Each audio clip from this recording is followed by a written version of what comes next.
ህልም ኦሄር በቺካጎ ከተማ የሚገኝ በጣም ግዙፍ አውሮፕላን ማረፊያ ጣቢያ ነው። በዓለም ላይ ካሉ ብዙ አውሮፕላኖችንና መንገደኞችን በማስተናገድ ከታወቁ ታላላቅ አየር ማረፊያዎች አንዱ ነው። በቺካጎ ከተማ ሰሜናዊ ምዕራብ አቅጣጫ የሚገኝ ሲሆን ከዋናው የከተማው ክፍል እጅግም ሩቅ አይባልም። ትልቅነቱ ወሰን የለውም። በከተማ ውስጥ ያለ ከተማ ነው ይሉታል። ለነገሩ ቺካጎም እጅግ ግዙፍ ከተማ ናት። ከአሜሪካ ሶስተኛ ትልቅ ከተማ ናት። በውስጧና በአካባቢው በሚኖረው የህዝብ ብዛት ወደ 3 ሚሊዮን የሚጠጋ ህዝብ በከተማው ሲኖር ከከተማው ተያይዘውና ተቀራርበው ያሉ የዙሪያ ገባ ከተሞች ከተቆጠሩ ደግሞ ኗሪው ወደ 10 ሚሊዮን ይጠጋል። በአሜሪካ ረጅሙ ህንጻ ያለውም እዚሁ ቺካጎ ውስጥ ነው። ሲርስ ታወር ይባል ነበር ለረጅም ጊዜ። አሁን ደግሞ ከቅርብ ጊዜ ወዲህ ዊልስ ታወር ተብሏል።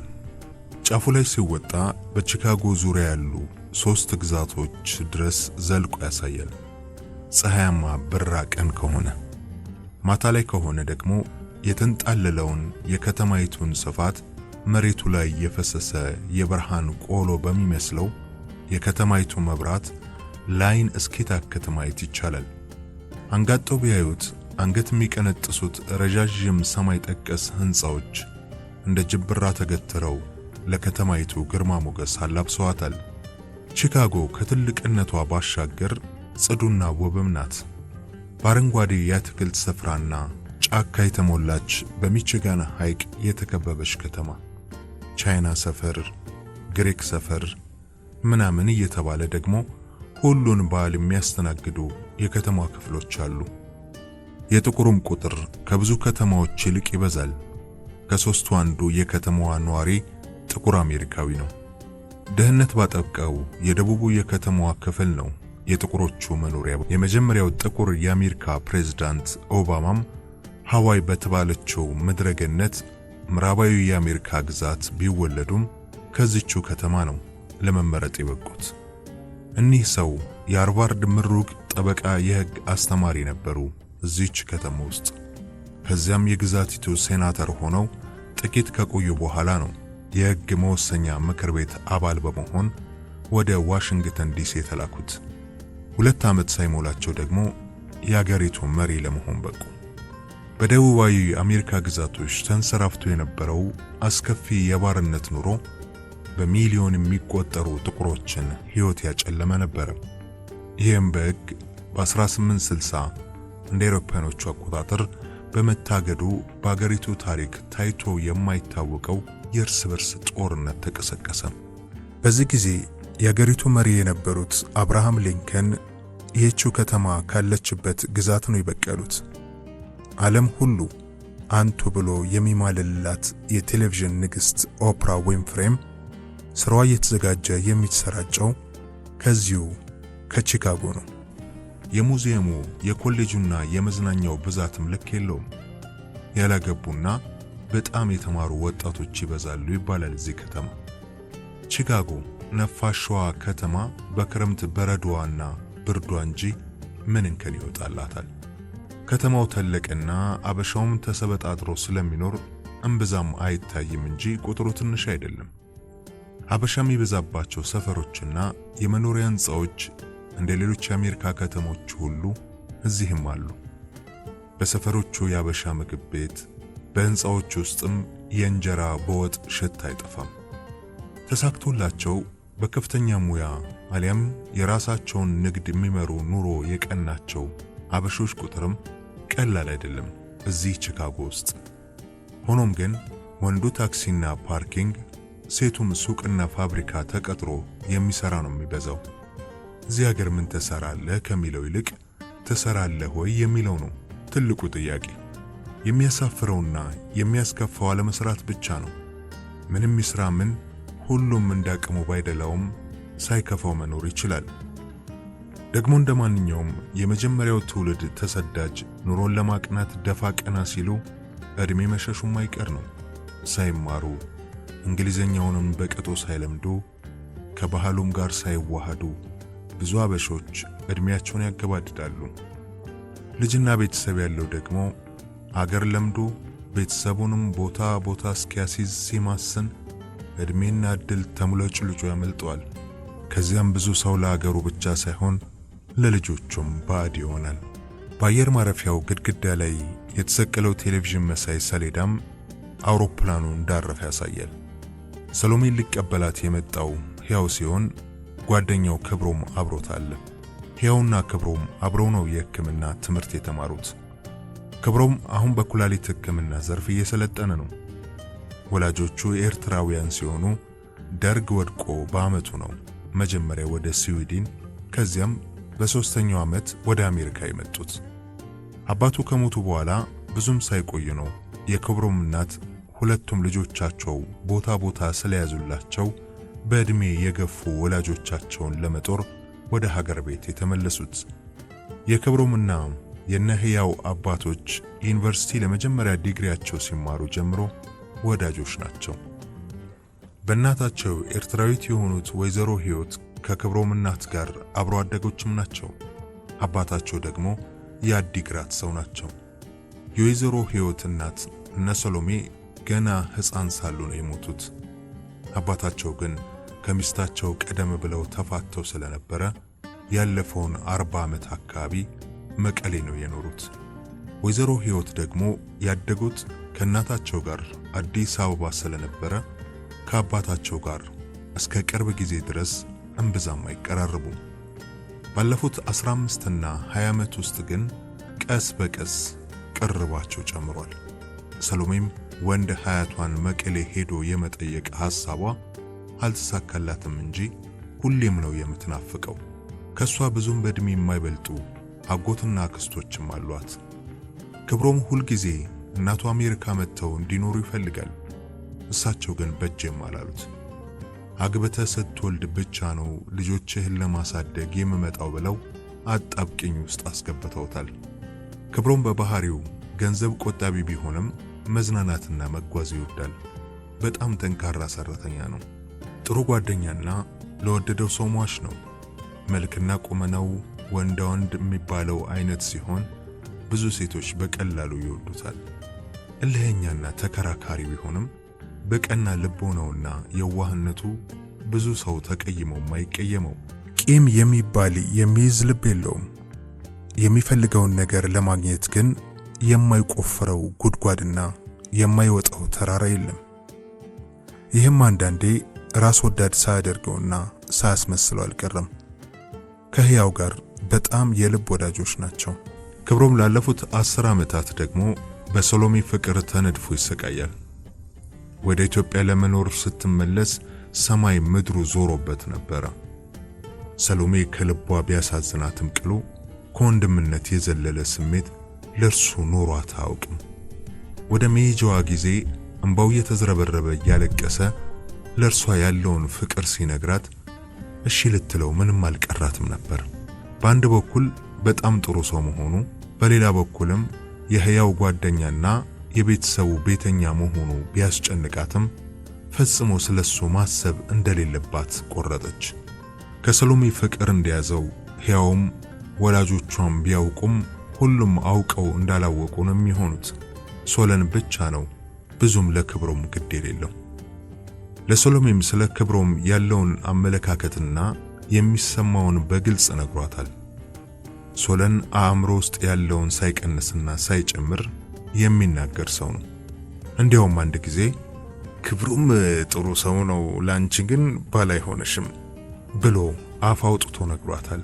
አንድ ጊዜ እንደወትሮ ሁሉንም ነገር አፍረጥርጦ ሲያወራት ልቧ ቢያውቀውም የእርሱን ምክንያት ለማወቅ ለምን ብላ ስትጠይቀው ወደ ኩሽና ወስዷት አንድ የጎድጓዳ ሳህን ክዳን አምጥቶ ምድጃው ላይ ያለውን ክፍት ብረት ድስት አሳያትና እስኪ በዚህ ይህንን ክደኘው ሲላት አይገጥምማ ስትለው በቃ ቀላል አይገጥምም፣ አያምርም፣ አለቀ፣ ክብሮም አንቺም ለትዳር አትገጥሙም፣ አታምሩም ብሏት እንደሄደ ሁሌም ትዝ ይላታል።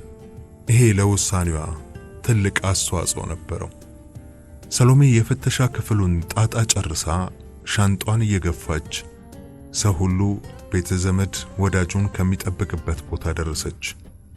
ያው የአሜሪካ ፓስፖርት ስላላትና ብዙም ጓዝ ስላልነበራት በፍጥነት ነው ፍተሻውን ጨርሳ የወጣችው። በአይኗ ያማተረች ጥቂት እንደፈለገች ከሩቅ እነ ሕያውን ስታይ እጇን ያውለበለበች ወደ እነሱ አቀነች። ከዚያም በሩጫ ሄዳ ሕያው ላይ ጥምጥም አለችበት። ገና በቅጡም ሰላም ሳትለው ከቁጥጥሯ ውጪ ሆኖባት ማልቀስ ጀመረች። ትንያይዞሽ እግዚአብሔር ያውቃል፣ ደግሞ ያው የሚቻለው ሁሉ እየተደረገ እኮ ነው፣ ምን ይደረጋል እንግዲህ አለ ሕያውም የራሱን እንባ በግድ ተቆጣጥሮ እሷን ለማባበል እየሞከረ።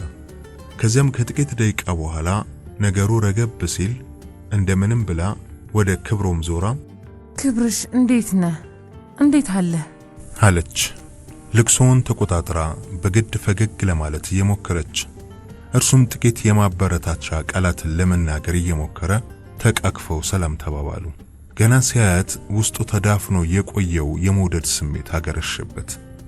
የዓለም አቀፍ ተጓዦች በሚወጡበት በር ወጥተው ከአንዱ የአየር ማረፊያ ክፍል ወደ ሌላው በሚያጓጉዘው የውስጥ ለውስጥ ባቡር ተሳፍረው መኪናቸውን ወደ አቆሙበት ስፍራ አመሩ። ሕያው በመደዳ 3 ቀን ከሶሎን ጋር ሆኖና ተረኛ ሆኖ ያለ እንቅልፍ ስለከረመ ድክም ብሎታል። ስለዚህ የክብሮምን መኪና ነው የያዙት። ክብሮም ሁሌም ትልቅ መኪና ይወዳል። ሊንከን ናቪጌተር ነው የሚነዳው። መኪናው የአሜሪካ ስሪት ሲሆን ምድቡ የቤተሰብ የምቾት መኪኖች ከሚባሉት ውስጥ ነው። ውስጡ የሀብታም ቤት ነው የሚመስለው። አዲስ ከመሆኑም ባሻገር ያው እንደ ክብሮም ንጽህናውም የተጠበቀ ነው። ውስጡም ውጪውም ብርማ ቀለም ነው ያለው። ክብርሽ በቃ እንደተመኛት ገዛት አይደለችን መኪና? እንዴት ነው ወደድካት? አለች ሰሎሜ አሁንም በጥረት ፈገግቷን እየቸረችው። አሪፍ ነው ያው የነዳጅ ጠር ነው እንጂ ሲል ታዲያ ምን አለ እርሶ ሐኪም ከሰው ኩላሊት የሚመረተው ብር ምን ሊደረግበት? አለች። አይሰሊ እኛማ ምን አለን ብለሽ ጭንቅላት ከፋቾች ባለ ሚሊዮን ዶላር ቀዶ ሐኪሞችን ነው እንጂ እንደዚህ ማለት ብሎ ወደ ሕያው ዞር ብሎ ሲቀልድ እኛማ ምስኪን ኒሳናችንን እንንዳ እንጂ አለ ሕያው የግዱን በቀልዱ ለመሳተፍ ያህል። እርሱ ደግሞ ኒሳን ሙራኖ ነው የሚነዳው።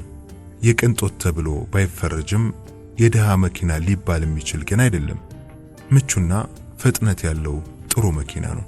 ሰው ጫማቶ ለበረባሶ ይጋደላል፣ እናንተ የደላችሁ ቀልዱ አለች ሰሎሜ ከየት እንደመጣች እንዳይረሱ በሚል ይመስል። የምር ምንድነው የምትነጂው አንቺ እዛ? አለ ክብሮም። ባጃጅ ደግሞ ምንድነው? አለ ሕያው ግራ ገብቶት። ከህንድ ሀገር መጥተው የአዲስ አበባና ዳርቻዋን ከአዲስ አበባም ውጪ ያሉትን ከተሞች ያጥለቀለቁ ባለ 3 እግር የመኪና ጋሪና ሃይብሪድ ድቅል ናቸው መሰል የፈረንጅ በቅሎች ነው የምላቸው። አይወልዱም አይዋለዱም፣ የማይገቡበትም ሰፈር የለም። ሰውን ግን ከታክሲና ከጋሪ መከራ እንዳወጡት ነው የምነግርህ። የኛ መኪና ደግሞ ከነሱ ሻል ከሌሎች መኪኖች አነስ ያለች ስለሆነች ነው እንደዚያ የሚሏት ስትላቸው ሁሉም ሳቁ። ከአየር ማረፊያ ወጥተው ወደ ከተማዋ አመሩ። አሜሪካ የመንገዶቹ አሰራርና ስፋት ይመቻል። አቤት የመኪናው ብዛትና ጥራት ደግሞ። አሁን ወሩ ሚያዝያ ማለቂያ ላይ ስለሆነ ቺካጎ ከነ ሙሉ ውበቷ ነው የተቀበለቻት። በጸደይ ደግሞ ሁሉ አረንጓዴ ሲሆን ቀኑም ረዘም ማለት ይጀምራል። የሰውን ፊት ፈካ ማለት ይጀምራል። ክረምቱም ሙሉ ከተጀቡኑበት ሽፍንፍኑ ይወጣል። በጋው መጥቶ ራቆቱን ቀረ እንዳይባል ብቻ ብጣሽ ጨርቅ ጣል ማድረግ እስኪጀምር ድረስ ቀስ በቀስ እያለበሰሱ መልበስ ይጀምራል። ደግሞ አቧራና ጭቃ የለም። የነህያው ወላጆች የሚኖሩት ከአየር ማረፊያው እምብዛም በማይርቀው ሻምበርግ ውስጥ ነው። ይህ ሰፈር በብዛት ነጮች የሚኖሩበት ብዙ ንግዶችና ባለጸጎች ያሉበት አካባቢ ነው። ትልልቅ የገበያ አዳራሾች፣ የመዝናኛ ፓርኮችና አንቱ የተባሉ ሬስቶራንቶችም ይገኛሉ። ሰሊያው እንደነገርኩሽ ማሚና ዳዲም ቤት ናቸው። አሁን አንቺን እየጠበቁ ነው። ስለደከመሽም ትንሽ አረፍ ብለሽ ተጣጥበሽ ምናምን ቀምሰሽ ብንሄድ አይሻልም ቤቢ ጋ አላት። ዞር ብሎ ወደሷ እያየ ከኋላ ነው እሷ የተቀመጠችው። እንዴ ቤቢዬስ ጋ ማን አለ አለች ደንገጥ ብላ። ይኸውልሽ እንደነገርኩሽ እነ ማሚ እዚያው ነው ያረፈዱት። እኔና ክብረሽም እዚያው ነበር ያደርነው። አይሻውን አይሲዩ ውስጥ ሲሆን ያለው ኮማ ውስጥ እንደሆነ ነው። ደግሞ ከፍተኛ ክትትል እየተደረገለት ስለሆነ አጠገቡ ብዙ መቆየት አይቻልም። ደግሞ በቃ ምንም የሚደረግ ነገር እኮ የለም ማለት ትንሽ እስኪሻለው ድረስ አለ ለማስረዳት ቃል እያጠረው። በቀጥታ እዚያው ሄደን አየት አድርገነው ብንመጣ ደስ ይለኝ ነበረ፣ ግን እኔ አለች ሐዘን በሞላው ፊት። ጤንዬ አሁን ወደ ዳውንታውን ብንሄድ ጭንቅንቁ ውስጥ ከገባን አንወጣም፣ ግን ቤት ደርሰን ትንሽ ቆይተን ብንሄድ የመኪናው ጭንቅንቅም ቀለል ይላል። ሄደንም የፈለግነውን ያህል እኮ መቆየት እንችላለን።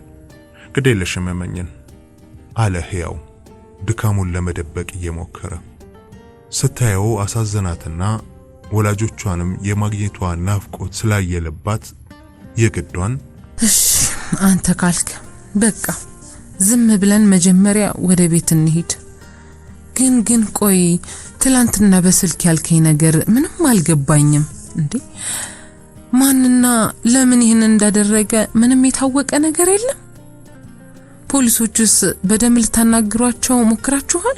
አለች ግራ ገብቷት ድብልቅልቅ ባለ የድካም ፊት። አሁንም በ24 ሰዓት ውስጥ የሆነው ሁሉ ፊልም እንጂ እውን የሆነ አልመሰላላት። ጤኒ ልናናግር ሞክረን ነበረ። በቃ ፖሊሶቹም ሁሉንም ነገር ድፍንፍንን ያደረጉብን። አደጋው ሲደርስ ጓደኛውም አብራው ነበረች መሰለኝ። ግን በቃ ፖሊሶቹ ምንም ሊነግሩ እንደማይችሉ ነው የገለጹልን። ሁሉም ነገር ምርመራ ላይ እንዳለ ነው የተናገሩት። ለጊዜው ተኳሾችንም ሆነ ምክንያቱን በትክክል እንደማያውቁ ነው የነገሩን አለ ሕያው አሁንም ፊቱ ላይ ድካምና ግራ መጋባቱ እየታየበት። ሁሉም ለጥቂት ጊዜ ዝም አሉ። የሶሎሜ አእምሮ ግን ዝም አላለም።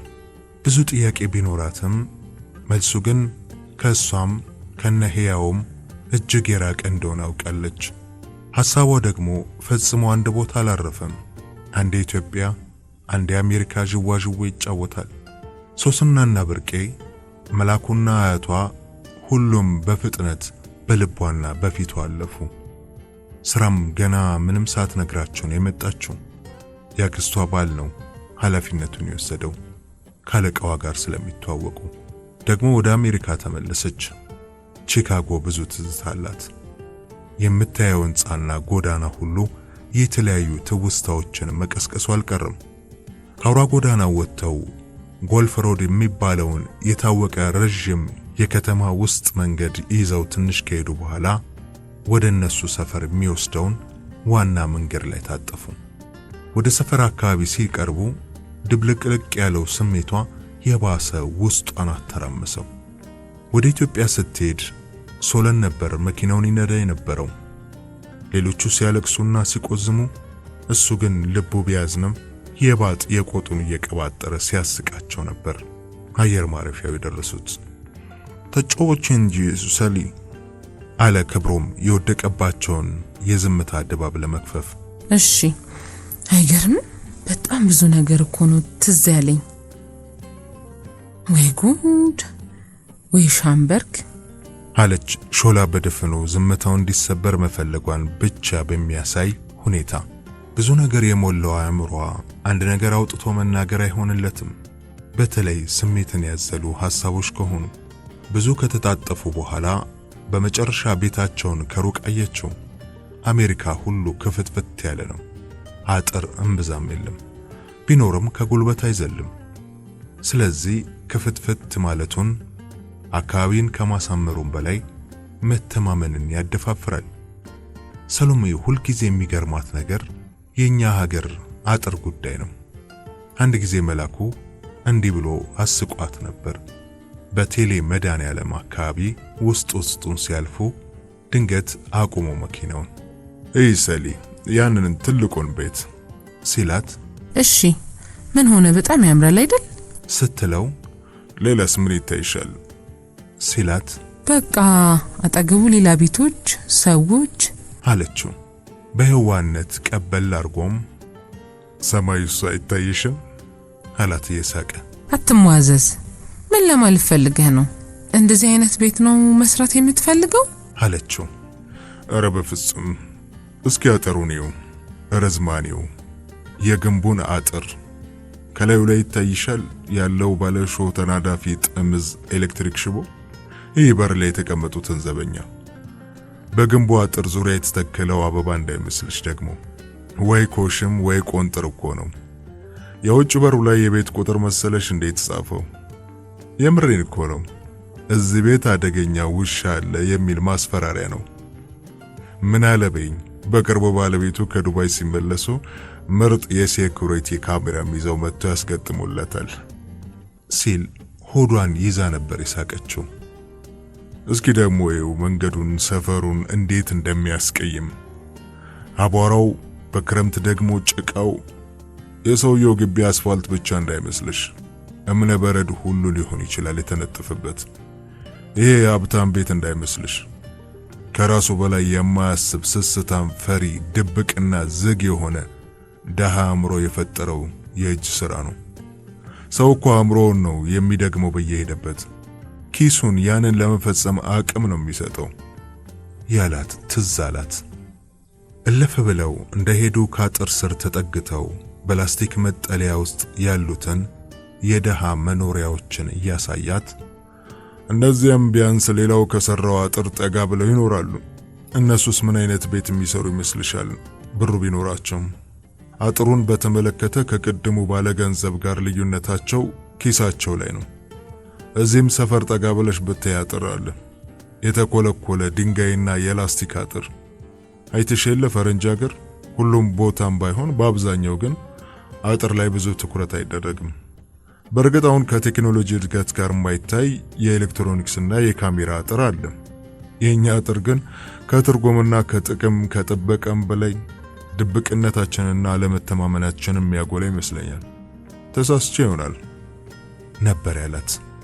ይህንን ስታስብ ክብሮም መኪናውን ደጃፋቸው ላይ አቁሞ በሩን ሲከፍትላት ታንኪዩ ክብርሽ ብላ ወረደች።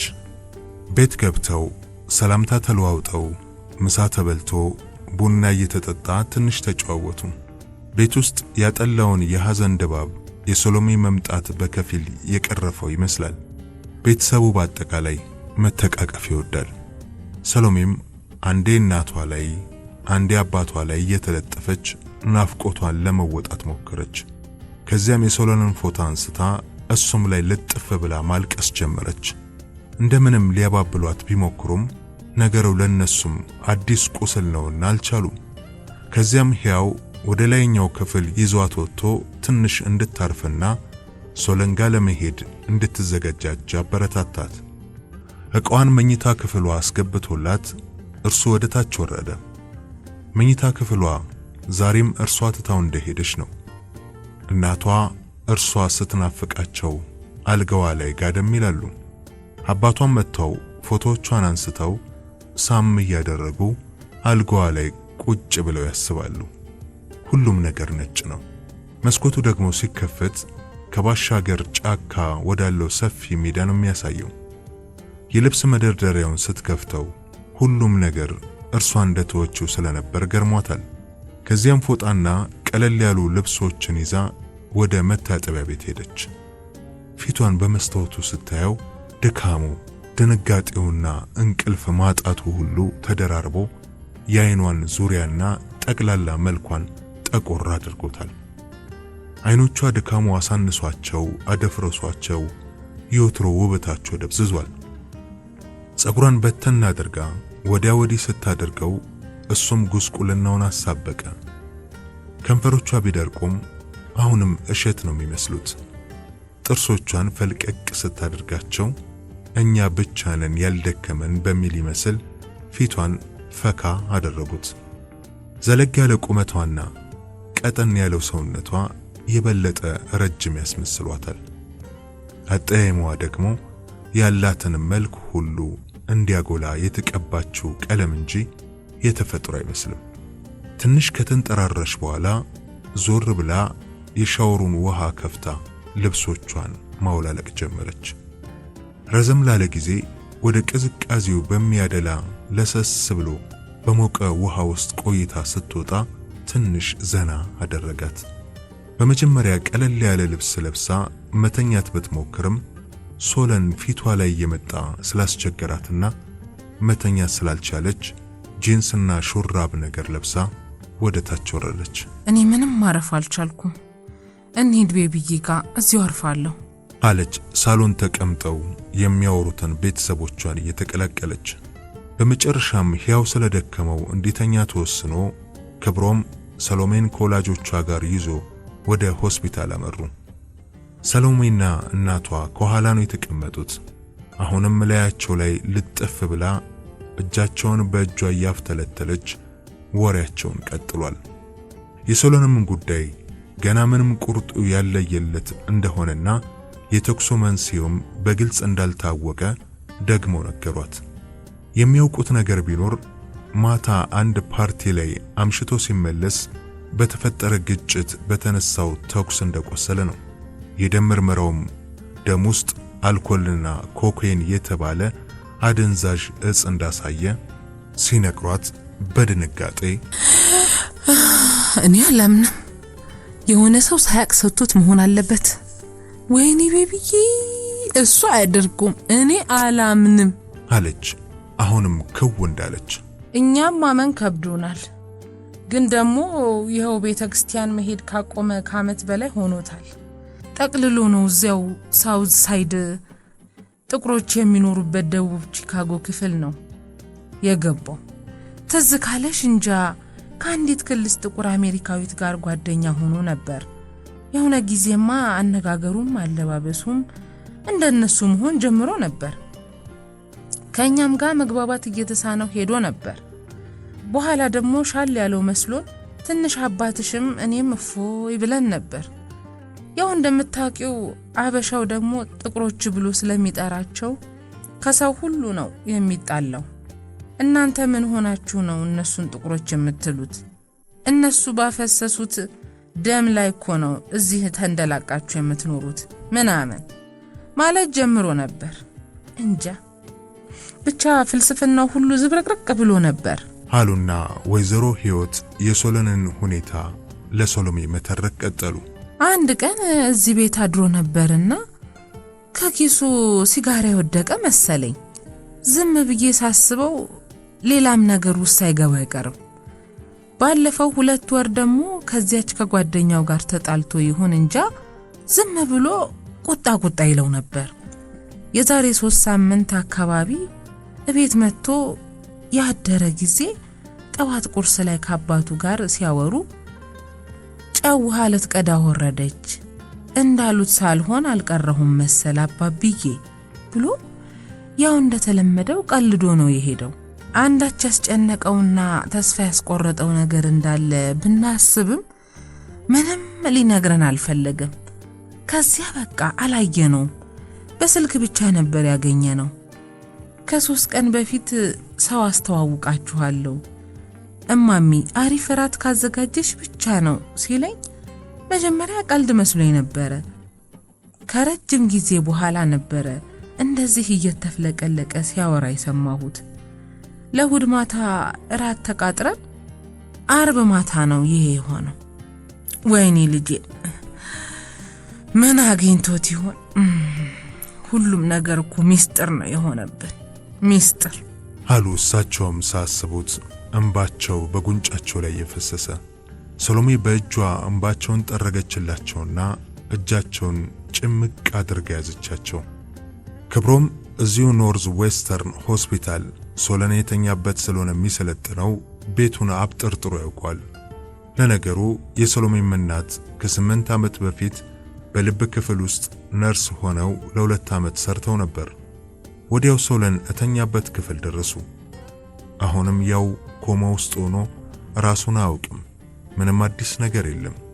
የተለያዩ ህይወት ደጋፊ ማሽኖች፣ በደም ስር የሚፈሱ ፈሳሾችና መድኃኒቶች ወደ ሶሎሜ ሰውነት ሌት ተቀን ይፈሳሉ። ለነገሩ እዚህ አሜሪካ ሆኖ እንጂ እኛ ሀገር ቢሆን ዛሬ በሆስፒታል አልጋ ላይ ያለ ህመምተኛ ሳይሆን ሰልስቱ ነበር የሶለን።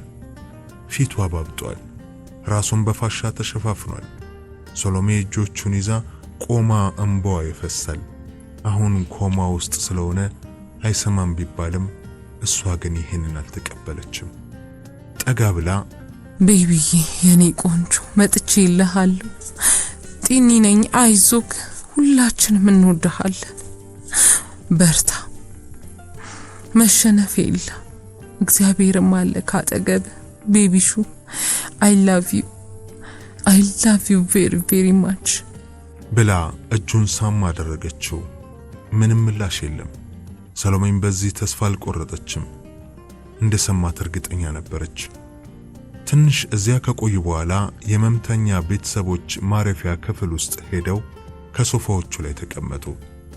ሁሉም ለአጭር ጊዜ ጸጥ ብለው ወደ የራሳቸው ዓለም ገብተው ተሸነቀሩ። አንድ እንኳን እንደዚህ አይነት ሆስፒታል አገራችን ቢኖር ስንት ሰው ከሞት ይተርፍ ነበር አለች ሰሎሜ ጸጥታውን ለመስበር። ሁሌም ጥሩ ነገር ስታይ እኛም አገር ቢኖር ማለት የዘወትር ልምዷ ነው። ይህ ሆስፒታል በቺካጎ ከተማና በአሜሪካም አገር አሉ ከተባሉ ጥሩ ሆስፒታሎች አንዱ ሲሆን በአገልግሎቱ ጥራት ታዋቂ ነው። ባለ 5 ኮከብ ሆቴል እንኳን እንዲህ አያምርም። ከሚቺጋን ሐይቅ አካባቢ ባለው ውድ በሆነው የከተማይቱ ክፍል ውስጥ ነው የተሰራው። እንደ ብዙዎቹ የአሜሪካ ሆስፒታሎች ሁሉ የዛሬ 150 ዓመት አካባቢ ሆስፒታሉን በአካባቢው ያለች አንዲት ቤተክርስቲያን ስትጀምረው ባለ 15 አልጋ ትንሽ ሆስፒታል ነበር። ከዚያም ቀስ በቀስ ብዙ ሆስፒታሎች ተጨምረውበትና አድጎ በሺህ የሚቆጠሩ በሽተኞችን በየቀኑ የሚያክም ትልቅ ማዕከል ሆኗል። ዶክተሮቹ ብቻ ከ1500 በላይ ናቸው።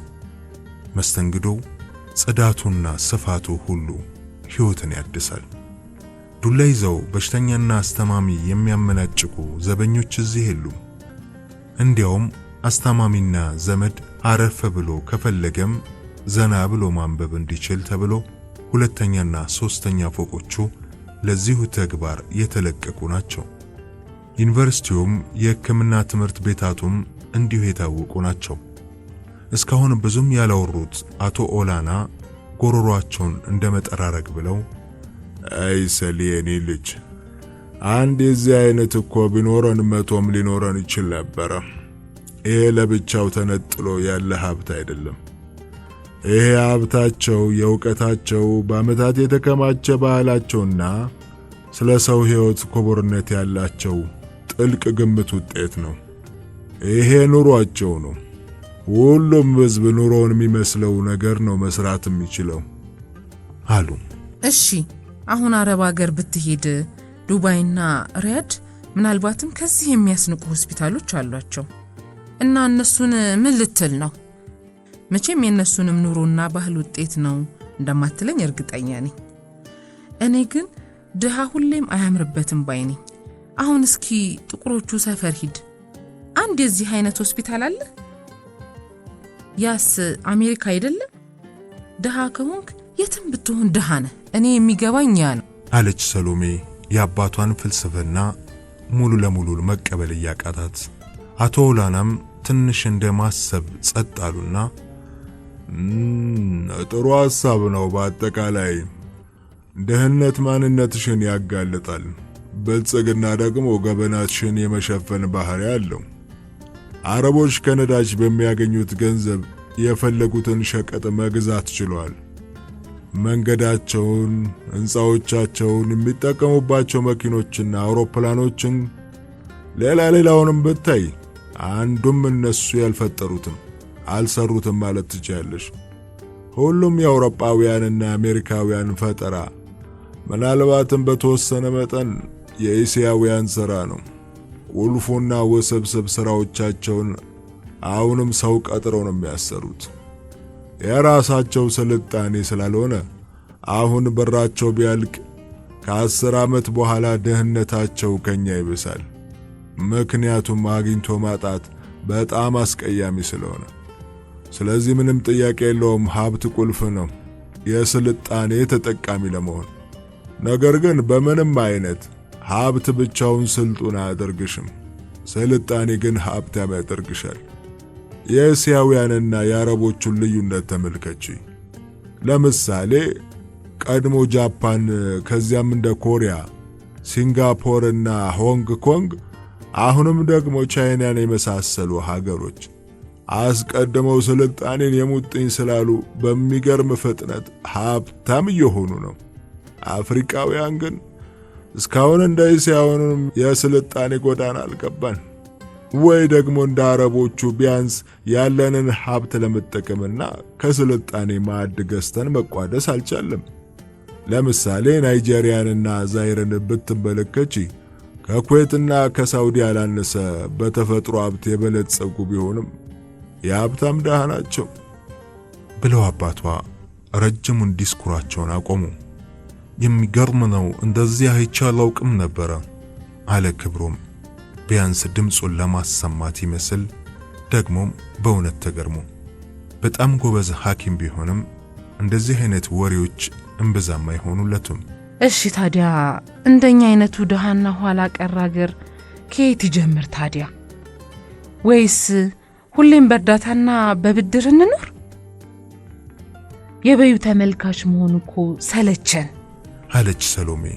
አባቷን መርታት ቢያቅታት የማይመልሱትን ጥያቄ ማቅረቡ ብቸኛው የማሸነፊያ መንገድ እንደሆነ ሁሉ አባቷን በሙግት የሚረታ ሶለን ብቻ ነው። ድንጋዩን ዳቦ ነው ብሎ የማሳመን ችሎታ አለው።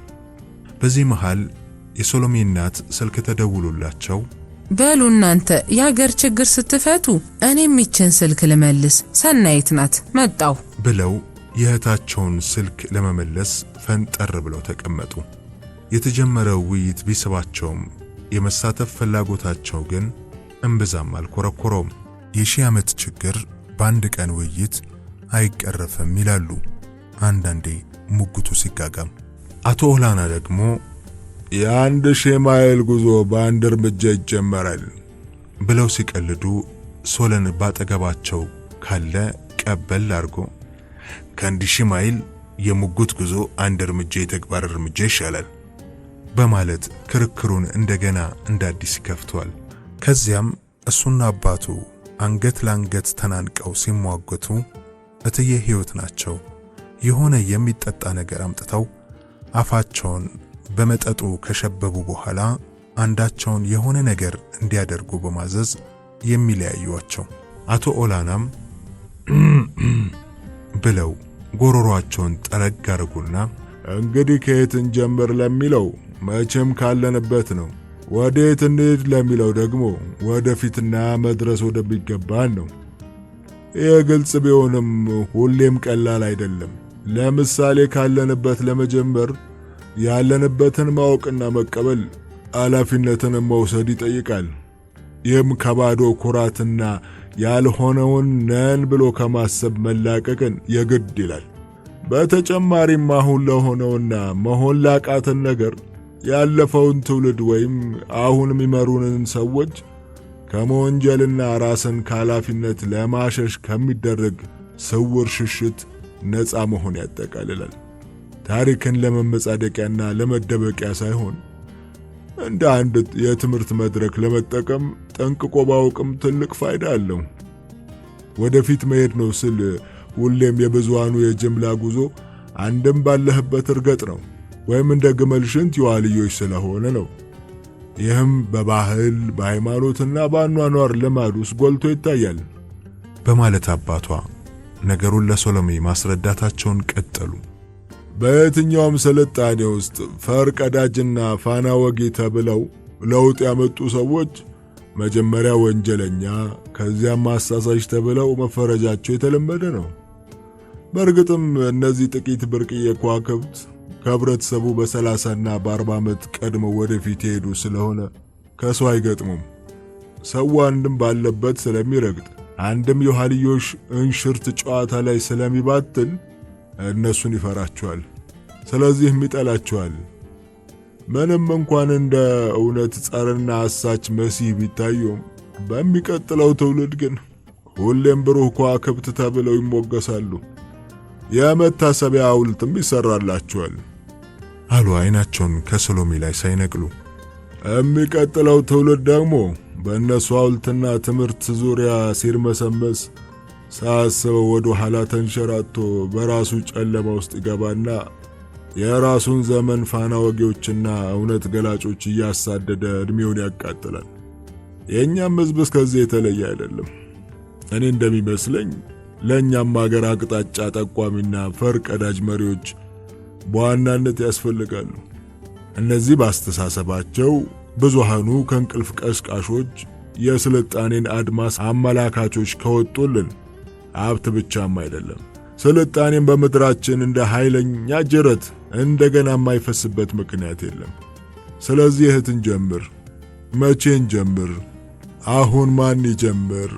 እኔ፣ አንቺ፣ እኛ የት ለመድረስ? ሰው የደረሰበት ደግሞም ያልደረሰበት ትልቁና ከባዱ እንዴት እንጀምር ነው ብለው ትንሽ ዝም አሉ። ሰሎሜና ክብሮም ጸጥ ብለው በደንብ እየሰሙ ነው። ሰሎሜ አባቷን ስትሰማ በማታውቀው መንገድ ከመላኩ ጋር የምታወራ መሰላት። አስተሳሰባቸውና አነጋገራቸው በጣም ተመሳስሎባታል። ድንገት ለዚህ ይሆናል ከመላኩ ጋር ስሆን የምደሰተውና ለረጅም ጊዜ የማቆን የሚመስለኝ ቤተሰቡንም የሚያስረሳኝ ብላ በውስጡ አሰበች። እንዴት እንጀምር? ለነገሩ እኮ አሁን የምናወራው ወሬ የዚያው አካል ስለሆነ በአንድ በኩል እኮ ጀምረናል ማለት ነው። ግን ስልጣኔና ኋላ ቀርነት፣ ብልጽግናና ደህንነት ያለው መሬቱ ላይ አይደለም፣ ሰው ውስጥ ነው። ሰው ማለት ደግሞ አስተሳሰቡና እምነቱ፣ አኗኗሩና ባህሉ፣ ፍልስፍናውና ልማዱ፣ ቋንቋውና ጥበቡ፣ ፍርሃቱና ህልሙ ነው። የዚህ ሁሉ ዋነኛ መቆናጠጫ ጣቢያው ደግሞ አእምሮ ነው። ትልቁ መጽሐፍስ በልቡ እንዳሰበ ሰው እንዲሁ ነው አይደለም የሚለው? ስለዚህ የሚያስቡና የሚያልሙ ያሰቡትን ደግሞ ሳይፈሩ የሚነግሩንና በጽሑፍ የሚያካፍሉን የራሳችን ሰዎች ያስፈልጉናል በማለት ንግግራቸውን ሲቀጥሉ አቶ ኦላና ስሜታቸው እየጋለ እንደሆነ እንኳን ልብ አላሉም ነበር። ሐሳብ አመንጪዎችና ባለራዕዮች ሲጠፉ ሕዝብና ሀገር ይጠፋል። ሌላው ተከታይ ቴክኒሻን ነው። ሳይንስም ሆነ ቴክኖሎጂ የስልጣኔ ባለሟሎች እንጂ ደራሲዎች አይደሉም። ፈላስፋዎቹና ባለራዕይ አርቆ ተመልካቾቹ ጋር ነው ቁልፉ ያለው። እነሱን አሁን ያብቅልልን። እነሱን እንድናስብና እንድናያደርጉናል። የግሪክ ፈላስፎች ዛሬም ለማሰብ ዓለምን ይኮረኩራሉ። የሬኔሳንስ ዘመኖቹ እነ ዳቪንቺና ጉተንበርግ አይናችንን ለመክፈት በሩን ከፍተው ወደዚህ ለፉ ይሉናል። እንዲሁም የሪፎርሜሽኖቹም ሉተርንና ኤራስመስን መሳዮች እምነታችንን እንደገና እንድንመረምር ከልማድም ትብታብ እንድንላቀቅ ይሞግቱናል። እኛም አገር ሰሚ ያጡ ከአእምሯቸው ውጭ እንደሆኑ ተቆጥረው ህብረተሰብ ያወገዛቸው ታሪካቸው ብቻ ስላልተጻፈ የሌሉም ይመስለን ብሩክ ከብት ነበሩ።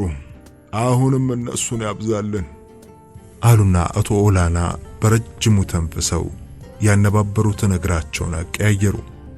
እንዲህ ያሉ ሲያወሩ ጊዜው ሄደ። ወይዘሮ ሕይወትም ስልካቸውን ጨርሰው ሶለን ጋር ደርሰው የሌሊት ተረኛዋ ነርስ ጋር ሲያወሩ ቆይተው መጡ። ለሶለን የተመደበችለት ተረኛ ነርስ ለረጅም ጊዜ እዛው ሰራች ስትሆን ከወይዘሮ ሕይወት ጋር ይተዋወቃሉ። እርሷ ስላለች የነሱ ማደር እንደማያስፈልግ በግድ አሳመናቸው። ችግር ካለ ወዲያው እንደምትጠራቸው ነግራቸው ወደ 4 ሰዓት ከምሽቱ ላይ ተያይዘው ወደ ቤት ሄዱ። ቤት እንደደረሱም ሕያው እንቅልፉን ጨርሶ ራት አዘጋጅቶና አቀራርቦ ጠበቃቸው። በሙያ አይታመም። ይህ ሀገር ለሴቶች ከሚሰጠው ነጻነት አንዱ የወንዶቹ ኩሽና መግባትና በልጅ አስተዳደግ ውስጥ እንዲሳተፉ ማድረጉ ነው። ይህ ግን ለሴቶቹ ሥራ ቀለልላቸው ተብሎ ቢታሰብም የበለጠ የሚጠቅመው ግን ወንዶችን ነው። ለሰው የልጁን ሽንት ጨርቅ ቀይሮና ታቅፎ እንደማሳደግ በቀን 3 ጊዜስ እድሜ ልኩን የሚበላውን ምግብ እንደማዘጋጀት ምንስ ደስ የሚል ነገር አለ? በውጭ ሥራ ከወንዱ እኩል ለሚዳክሩ ሴቶችም እገዛ መስጠቱን ላወቀበት ወንድ የቤተሰቡን ሰላምና ጤና መጠበቂያ አይነተኛ ዘዴ ነው። እዚህ ሀገር ብዙ ያበሻ ወንድ ከውጭ ሥራ ንቆ ከቤት ኩሽና ተጸይፎ ሚስቴ የባል ክብር አልሰጠችኝም ብሎ የሚያሰማው ከንቱ አካኪ ዘራፍ ብዙ ቤትን አፍርሷል። ሴቶቻችንም ቢሆኑ ሥራ ይዘው ባለደሞዝ ሲሆኑ የወንዱን ጆሮ ይዘው ኩሽና እንዲገባ የልጅ ሞግዚት ሆኖ ወጪ እንዲቀንስ ገና የመጀመሪያ ደሞዝ እንኳን ሳይቀበሉ ያዙኝ ልቀቁኝ ማለታቸው የተለመደ የሆነ ነው። ግጭት ተፈጥሮ ወንዱ እጁን በንዴት ካወናጨፈ እንኳን 911 ደውለው ሊያስጠፍሩት እንደሚችሉ በተግባር ያሳያሉ። ይህም የሚያፈርሰው ቤትና የሚበተናቸው ሕፃናት ቁጥር ትንሽ አይደለም።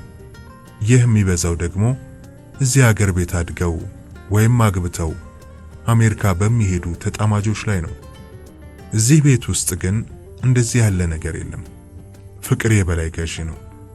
ዛሬ ግን ሕያው የሰሎሜን መምጣት አስመልክቶ እናቷ ያዘጋጁትን ምግብ ነው ያሟሟቀው።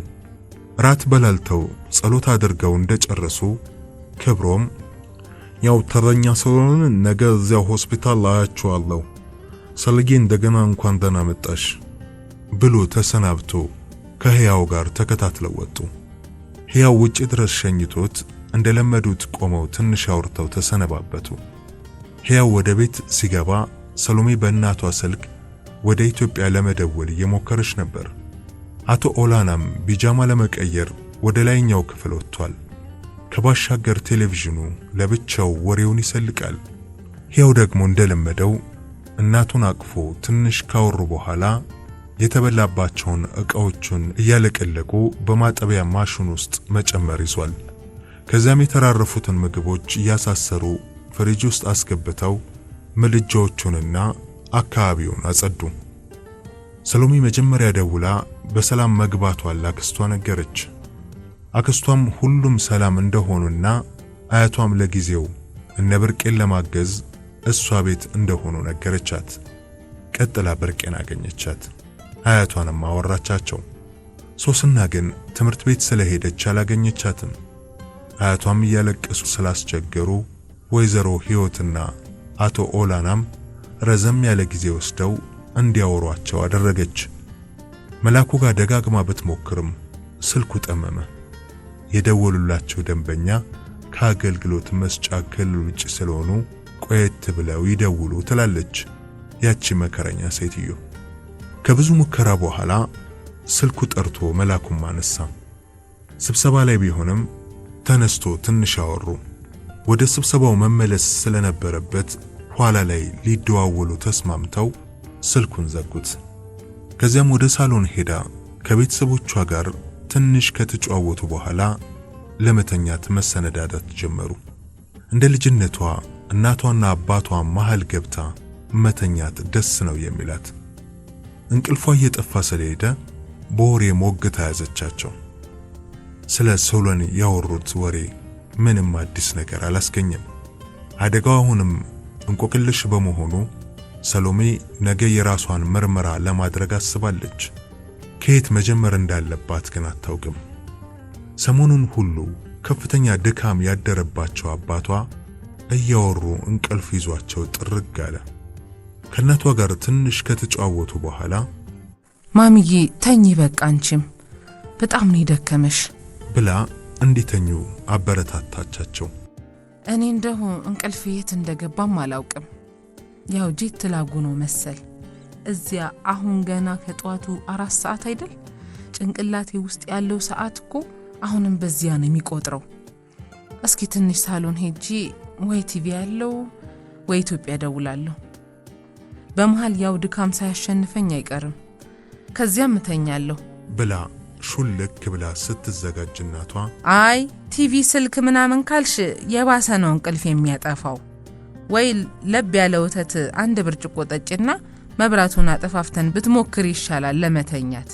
አለዚያ ነገ ደግሞ ሲያንገላጅጅሽ ነው የሚውል አሏት። እሺ ማሚዬ ግዴልሽም ትንሽ ልሞክርና መጣው ወተቱንም እንዳልሽው አደርጋለሁ ብላ ጉንጫቸውን ሳም አርጋ ተንሸራታ በግርጌው በኩል ወረደች። ከዚያም ነጠላ ጫማዋን እግሯ ላይ ሰካ አድርጋ ወደ ሳሎን አመራች። ሕያው መጽሐፉን ፊቱ ላይ እንደደፋው ሶፋው ላይ እንቅልፍ ይዞት ጭልጥ ብሏል። ቲቪውም ለራሱ ይመስል ይለፈልፋል። ሕያውን ቀስቅሳው ወደ መኝታ ቤቱ ሄዶ ተኛ። ከዚያም ቲቪውን አጥፍታ ትንሽ ማሰብ ጀመረች። የሕያውን ስልክ ከጠረጴዛው ላይ አንስታ ወደ ኢትዮጵያ ለመደወል አሰበች። እንደ ዕድል ሆኖ ስልክ ስትደውል ነው መላኩ ሄሎ ያለው።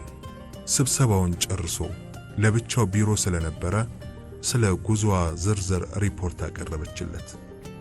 በተለይ ስላየችው ህልም ለካውን እንዳየችው አድርጋ ነው ተረከችለት። የሶለንንም ጉዳይ የገባትን ያህል አጫወተችው። አንዱ የሚቆጨኝ ሳትተዋወቁ እንዲህ መሆኑ ነው። እርግጠኛ ነኝ በጣም ትዋደዱ ነበር። የዛሬ 3 ወር ሊመጣ ነበር እኮ እቅዱ ብላ ለማልቀስ እንደ መዳዳት ሲላት ሰሊ አይዞሽ፣ አሁንም እኮ ሊመጣ ይችላል፣ እግዚአብሔር ነው የሚያውቅ፣ አይዞሽ አለ እንደምንም አዲስ የእንባ ቀረጢት እንዳይፈታ እየፈራ። እሺ ይሁና፣ ምን ይደረጋል ሌላ። እኔ ምልህ ግን ህልሜ ምን ለማለት ነው? የመነጸሩስ መጥፋት፣ በሩ ከኋላይ መዘጋትና ያቀዝቃዛ እጅ ፊቴ ላይ ማረፉን በጣም አልወደድኩትም። ቆይ አንተ ምን ይመስልሃል? ወይስ ደንግጬ ስለነበርና የሚይዘውን የምለቀውን ስላጣው ዝም ብሎ አእምሮ የፈጠረው ቅዠት ነው? ያው እንግዲህ ህልም እንደ ተርጓሚ ብቻ ሳይሆን እንደ ተመልካቹም ነው ይላሉ ትርጓሜው። በእውኑ ዓለም አእምሮአችን የሚያጋጥመውን ግጭትና ከፍተኛ ጫና በእንቅልፍ ውስጥ ከፍተኛ ስራ የሚሰራው የአእምሮአችን ክፍል የራሱን ትርጉም ሰጥቶ በህልም መልክ ለኛ ሾክ ይለናል የሚሉም አሉ። ይሄ የአእምሮአችን ክፍል ደግሞ ቋንቋው ምስጢራዊና ምልክታዊ ስለሆነ ስንነቃ ብቻ የሚሰራው የአእምሮአችን ክፍል ብዙ ጊዜ ለመረዳት ያዳግተዋል። እናም ለሁለቱ የቅርብ ሩቅ ጎረቤቶች አስተርጓሚ መፈለጉ ግድ ነው። ለዚህም ሳይሆን አይቀርም ህልም ተርጓሚዎች በየትኛውም ባህል የተከበሩና እንደ እንቁ የተወደዱ ጥበበኞች ተደርገው የሚወሰዱት። ብዙ ጊዜ እነዚህ ሰዎች በእድሜ ብቻም ሳይሆን በአስተሳሰብም የመሰሉ ናቸው። መጽሐፍ ቅዱስም ላይ ብታይ እኮ አብዛኞቹ ነገስታት ህልማቸውን በዋዛ አያዩትም። ተርጓሚዎችም የዛን ጊዜ ጠቢባን ነበሩ። የዳንኤልና ዮሴፍ ታሪክ ለዚህ ጥሩ ምሳሌ ነው። ሁለቱም በተለያየ ዘመንና አገር ውስጥ ነበሩ እንደምታውቂው። ከዚያ ጋር የሚመጣው ብዙ ሰው ህልሙን ከመንፈሳዊ ዓለም እንደተላከና አማልክት በተለይ ለዚያ ሰው እንዳስተላለፉለት ከሌላው ዓለም እንደመጣ ከፍተኛ መገለጥና መልእክት ነው የሚያየው። ይህ ደግሞ የአንድ ባህልና ሃይማኖት እምነት ሳይሆን ዓለም አቀፋዊና ጥንትም ዛሬም ያለ ነገር ነው አለና ጉሮሮውን ጠረግ አድርጎ ሌሎች ቁሳዊ እምነትን የሚከተሉና መንፈሳዊ ነገር የሚባል የለም ብለው የሚያምኑ ሰዎች በአብዛኛው የደከመና በእንቅልፍ የላላ አእምሮ የሚፈጥረው ያን ያህልም የጠለቀ ትርጉም የሌለው ስብርባሪና ምኞት አዘል የአእምሮ ድራማ ነው ይላሉ። አሊያም አእምሮአችን ቀን ሲሰራ የዋለውንና የመዘገበውን በትዝታ መደርደሪያው ላይ ሲያስተካክል እያፈተለኩ የሚወጡና የተለያዩ የአእምሮአችን ክፍሎች የሚፈጥሯቸው ዝብርቅርቅ ትዕይንቶች ናቸው ነው የሚሉት። የሆነ ህልም ሁሌም በትርጉሙም ሆነ በፋይዳው ሰዎች የማይስማሙበት ሚስጥራዊ ልምምድና ዓለም ሆኖ ይኖራል። በጸጥታ ስታዳምጥ ከቆየሽ በኋላ እሺ ፈላስፋ መላኩ፣ የእርሶስ እምነት ምንድነው? በነገራችን ላይ እንደዚህ አይነት ረቂቅ የሆነን ጉዳይ እንዲህ ቀላል በሆነ መንገድ ባጭሩ መግለጽ መቻል የሚገርም ነው። እንዴት ነው ግን ነገሮችን እንዲህ ቀላል አድርገህ መግለጽ የምትችለው? በእናትህ አስለፈለፍሽኝ። ስትጨርሺ አሹፊ ብቻ አንቺማ። የኔ እምነት አሁንም ገና ብዙ እየተማርኩ ስለሆነ የጠጠረና ክችር ያለ እምነት የለኝም። ግን አንዱ መንገድ ብቻ ነው ትክክል ብዬ አላምንም። መንፈሳዊ ዓለም እንዳለ አምናለሁ። ሰዎች እንቅልፍ ሲወስዳቸው ለመንፈሳዊ ዓለም ይበልጥ የተጋለጡና የተከፈቱ ሊሆኑ የሚችሉ ይመስለኛል። ስለዚህ መንፈሳዊ ጥቃትንም ሆነ ምሪትን ሊይዝ ይችላል ህልም። ምንጩ ክፉ ከሆነ ግራ ማጋባት ወይም ማስፈራራት ነው ዓላማው። ምንጩ በጎ ከሆነ ደግሞ ወይ ማስጠንቀቂያ ወይ መመሪያ ነው ባይ ነኝ። እንግዲህ ሰው በስራ ብዛትና በሚጋጩ ጠንካራ ምኞቶች የተነሳም ከውስጥ በቀላሉ ከማይደረስበት የአእምሮ ክፍል ያንን ሐሳብ በምልክትና በተመሳሌት የታጀበ ትዕይንታዊ መልእክት ሊተላለፍ ይችላል። ለምሳሌ አውሮፕላኑ ቶሎ አላደርስ ብሎሽ የሶለን አእምሮ ምን ላይ እንዳለ ማወቅ ቢሳንሽ ኃይለኛው የአእምሮሽ ክፍል እንቅልፍ ሸበብ ሲያደርግሽ ክንፍና ታይቶ የማይታወቅ ምታታዊ መነጽር አስይዞ ሶለን ክፍል በቅጽበት አስገባሽ ማለት ይቻላል ሲል የበለጠ ነቃ እያለች በል እስኪ ቀጥል የኛ ፈላስፋ እያዳመጥኩክ ነው አለች። ከዛም ለብዙ ጊዜ ሲያንገበግብሽና ሲያብሰለስልሽ የኖረው ጉዳይ ማለትም የህዝባችን የአእምሮና ያስተሳሰብ ነገር እዚያ ውስጥ ተያይዞ በክፍል 2 ትዕይንቱ ቀረበ። ከሰሎን አእምሮ ተመንጥቀሽ ወጥተሽ በአገሪቱ አእምሮ ውስጥ ተገኘሽ። ያው ያንን ጨለማ ክፍል ለመክፈት ስትፈሪ ስትቸሪ ነበር። ጨለማው የማናውቀውና የምንፈራው ነገር ነው ይላሉ። ያልሽኝን መነጽር ነፋሱ ወስዶ ሲከሰክሰው ነው እንደምንም በሩን ከፍተሽ የገባሽውና ያን ሁሉ የዘመናት ጉድ ያየሽው። አሁንም ሁሉም ምልክታዊ ነው ቋንቋው። እዚያው ጨለማ ውስጥ በሩም ተዘጋ። አንዳሽ ቀዝቃዛ እጅም ፊትሽን ሲነካው ባንንሽ። በሰሎንም ሆነ በአገሪቱ አእምሮ ላይ ራስሽን ሙሉ ለሙሉ ለመስጠት ብትፈልጊም አቅመ ቢስና ማድረግ ያለብሽን ነገር ገና ጠንቅቆ ለማወቅ ፍርሃትን ፈጥሮብሻል። አሁን ግን በውስጡ ስላለሽ ወደ ኋላ መሄድ አልቻልሽም። እንግዲህ ያተረጓጎምና እንደ ምሳሌ የተጠቀምኩበት ብቻ ነው። ያው ውስጥሽ ያለውን ነው ጥልቁ አእምሮሽ ቆፍሮ ለማውጣት እየሞከረ ያለው። በሌላ መንገድ ካየሹ ደግሞ የተዘበራረቀ ስሜትና በድንጋጤ እንቅልፍ ያጣ አእምሮ ውጤት ነው ብለው አንዳንዶች ሊያስቡ ይችላሉ። ወይስ እግዚአብሔር አንዳች ምስጢር እየነገረሽ ነው? አሊያስ ሰይጣን ተስፋ ሲያስቆርጥሽና ሊያስፈራራሽ የወረረው የእንቅልፍ ፍላጻ ነው? እኔ እንጃ፣ አንቺ ፍረጂ ብሎ ዝም አለ። ለምን የህልም ትርጉም ቢሮ አታቋቁምም? የምር ያዋጣሃል። አገላለጽህን ወድጄዋለሁ። እኔም ገና ምን ትርጉም እንደምሰጠው አልገባኝም ነበር። የሰው አእምሮ እኮ ባህር ነው። ይገርማል። እኔ የምልህ እንስሳት ህልም ያያሉ እንዴ? ከት ብሎ ሳቅና ለምን ጠየቅሽኝ? አይ እኔ እንጃ፣ በቃ ሰው ብቻ ከሆነ የሚያየው አትሊስት አለ አይደል መንፈሳዊ ፋይዳው የሚጨምር መሰለኝ። በፊት ላይ የሚባለው እንስሶቹ ህልም አየው ብለው ስለማይናገሩ ለማወቅ ከባድ እንደሆነ ነው። አሁን ላይ ያሉት የቅርብ ጊዜ ጥናቶች የሚያሳዩት እንስሳት በተለይ ደግሞ ሞቀቶቹ እንስሳት እንደሚያልሙ ነው። እንደ ጎሬላ፣ ውሻና አይጦች በመሳሰሉት ላይ የተደረገ ጥናት ህልም በሚታይበት የእንቅልፍ ክፍል ላይ ሰዎች ህልም ሲያዩ የሚያሳዩቸውን ባህሪያት ስለሚያሳዩ ህልም ሳይሆን አይቀርም ነው የሚባለው። እንዲያውም ምን እያዩ እንዳሉ ለማወቅም የተጠኑ ሙከራዎች ስኬት በማምጣት ላይ ናቸው። ለነገሩ እኮ የኛም ሀገርም የተረት ሳይንቲስቶች ዶሮ ብታልም ጥሪያን ነው ብለው የለም። ያው ሳይንሱም ልክ እንደዛ አይነቱን ነገር ወደ ማለት መሰለኛ ዘነበለም። ግን እኔን አትጥቀሽኝ፣ በምንም መመዘኛ የህልም ኤክስፐርት አይደለሁም። ይገርማል። ህፃናትስ በእናትህ ያው በተለምዶ ቢያንስ ቅዠትና አስፈሪ ህልሞችን እንደሚያዩ እናውቃለን። በስንት እድሜያቸው ይጀምራል የሚለው የሚገርምሽ ባለፈው ያነበብኩት አንድ ጥናታዊ ጽሑፍ የሚያመለክተው ገና የ5 እና የ6 ወር ጽንስም እያሉ እንደሚያልሙ ነው። አክቹዋሊ ያደገን ስንመጣ ህልም የማየታችን መጠን እያነሰ ነው የሚመጣው። ያው ህፃናት ብዙም ስለሚተኙም ብዙም ያልማሉ። ነገር ግን ህልማቸውን መግለጫ ቋንቋም ሆነ ጽንሰ ሐሳብን የሚያስችል ዕውቀትና የህይወት ልምዳቸው ጥቂት ስለሆነ ሚስጥር ነው። ደግሞ አሁን ያው ልዩ በሆኑ የእንቅልፍ ጥናት ላቦራቶሪዎች ውስጥ በሚደረጉ ጥናቶች ህልምን የሚቆጣጠረው የአእምሮ ክፍሎችና የእንቅልፍ ደረጃዎች ከሞላ ጎደል ታውቀዋል። ግን ህልም ማለት ምን ማለት ነው? ለምን እናያለን? ገና ሙሉ ለሙሉ ያልተፈታ እንቆቅልሽ ነው። ለነገሩ ራሱ እንቅልፍም እኮ ሌላው ምስጢር ነው።